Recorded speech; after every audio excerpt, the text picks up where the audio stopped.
বর্তমানে আর্জেন্টিনার গোলকিপার হিসাবে এমিলিয়ানো মার্টিনেজ অসাধারণ পারফর্ম করছেন। তার সাহসিকতা, পেনাল্টি সেভ করার দক্ষতা এবং বড় মাপের চাপ সামলানোর মানসিকতা আর্জেন্টিনার বিশ্বকাপ জয়ে গুরুত্বপূর্ণ ভূমিকা রেখেছে।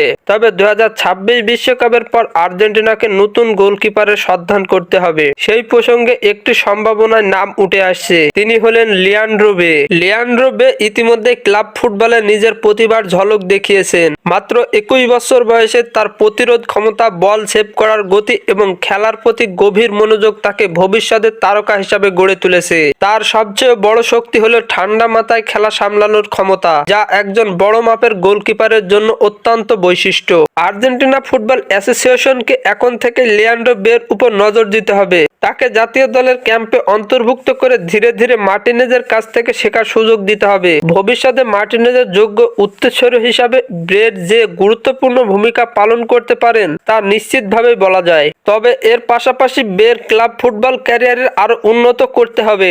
ইউরোপের বড় কোনো লিগে সুযোগ করে দিতে হবে। বড় মঞ্চের অভিজ্ঞতা একজন খেলোয়াড়ের মানসিকতা এবং স্কিলকে পরবর্তী স্তরে নিয়ে যেতে সাহায্য করবে। আমরা সবাই আশা করব লিয়ান্ড্রো বে নিজের প্রতিভা দিয়ে আর্জেন্টিনার গোলপোস্টের নিরাপত্তা নিশ্চিত করতে পারবে এবং মার্টিনেজের পর আর্জেন্টিনার গোলকিপিং ইতিহাসও আরও উজ্জ্বল করবে।